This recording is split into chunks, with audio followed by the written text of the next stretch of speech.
In layman's terms, what is it that you and your colleagues have developed? What is this leap forward? Good morning. Good morning. What essentially we have here is a milestone on the path in vaccine development. So we've demonstrated that the vaccine in our volunteers is inducing the sort of immune responses that we were hoping for. And that has two components. One are neutralizing antibodies, and these are antibodies that are made in the blood that are able to bind onto the virus and neutralize it so it can't infect our cells. And secondly, a type of white blood cell called T cells, and their job is to kill any cells that get infected by the virus to stamp it out. And the next hurdle to clear is what, Professor? Well, the next hurdle is to be able to prove in humans that these types of immune responses at the level we can get with vaccines actually prevent infection. And so that requires time and large numbers of people in the trials, which is the stage that we're now at, with over 10,000 people around the world in clinical trials. 10,000 now, but what would it need to go up to in your view? Well, we in our current plans will have around 16,000 people in the trials, all enrolled over the next few weeks.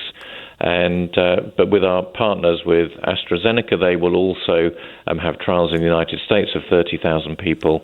But I think amongst all of those trials, we're likely to be able to at least work out whether this vaccine can protect people in the months ahead. The headline writers are very excited, Professor. They're saying that it could be the ultimate Christmas gift. What do you make of their timing?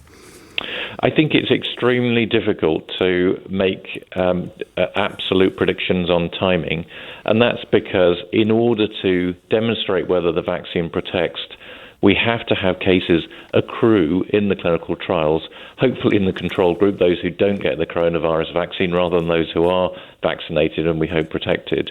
But so it depends entirely on how much the virus transmits over the months ahead. And here in the UK, fortunately, it's relatively quiet at the moment with just a few small outbreaks occurring.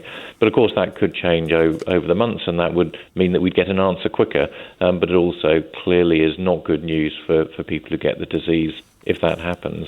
And our international sites around the world, in South Africa and Brazil, there's a lot more disease there, so there's perhaps a greater chance of being able to tell whether there is protection in those settings than there is here in the UK in the short term.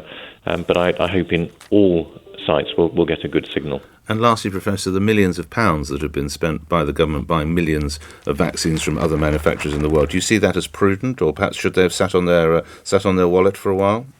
I think it's entirely prudent. We have two questions. First of all, which of the vaccines is going to work and be protective? And I think we're optimistic that there will actually be multiple hits on target, because several of the vaccines that have already been tested are inducing the type of responses that we think might work. So that's the first thing. But then, of course, we have to then be able to make enough vaccine, and having access to supply from multiple suppliers gives an increased chance of being able to protect people, both here in the UK, but of course around the world as well.